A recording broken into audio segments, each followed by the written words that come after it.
പഴുത്ത മാങ്ങ കയ്യിൽ കിട്ടുന്നവർ ഒരിക്കലെങ്കിലും മസ്റ്റായിട്ട് ട്രൈ ചെയ്യേണ്ട ഒരു ഐറ്റമാണ് ഞാനിന്നിവിടെ കാണിക്കാൻ പോകുന്നത്. പഴുത്ത മാങ്ങ കിട്ടിയപ്പോൾ കുറച്ച് ചെറുതായി ഒന്ന് കട്ട് ചെയ്തിടുന്നുണ്ട്. അപ്പോൾ രണ്ട് വിധത്തിലാക്കി വെച്ചിട്ടുണ്ട്. അപ്പോൾ ഈ ഫസ്റ്റ് കാണുന്ന ഐറ്റം കുരുമുളക് ഉപ്പ് ഇട്ടിട്ട് കുട്ടികളെ മുമ്പിലേക്ക് വെച്ച് കൊടുത്തതേ ഓർമ്മയുള്ളൂ. പാത്രം കാലിയായ വഴി അറിഞ്ഞിട്ടില്ല. ഉമ്മാൻ്റെ വീട്ടിൽ പോയപ്പോൾ കസിൻസ് എല്ലാവരും ഉണ്ടായപ്പോൾ ഉമ്മ കാട്ടിയ പണിയാണ് കേട്ടോ ഇത്. അപ്പോൾ അത് അവർ കഴിച്ച് തീർത്തിട്ടുണ്ട്.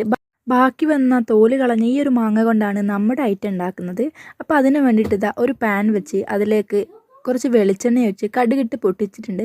പാനിൻ്റെ കോലമൊന്നും നിങ്ങൾ നോക്കണ്ട കേട്ടോ, ഞാൻ അൺഎക്സ്പെക്റ്റഡ് ആയിട്ട് വീഡിയോ എടുത്തതാണ്. നല്ല ചൂടായ തിളച്ച എണ്ണയിലേക്ക് കടുകിട്ട് പൊട്ടിച്ചതിന് ശേഷം കുറച്ച് കറിവേപ്പിലയും മഞ്ഞൾപ്പൊടിയും ഇട്ടിട്ടുണ്ട്. അതിലേക്ക് കുറച്ച് മുളക് പൊടി കൂടി ഇട്ട് ആ പൊടിയുടെ പച്ചമണം ഒന്ന് മാറുന്നത് വരെ ഇളക്കിയതിന് ശേഷം ആവശ്യത്തിനുള്ള വെള്ളവും കൂടെ ഒഴിച്ച് ഉപ്പും കൂടെ പാകമാക്കി വെള്ളം നല്ലതുപോലെ ഒന്ന് തിളപ്പിച്ചെടുക്കുന്നുണ്ട്.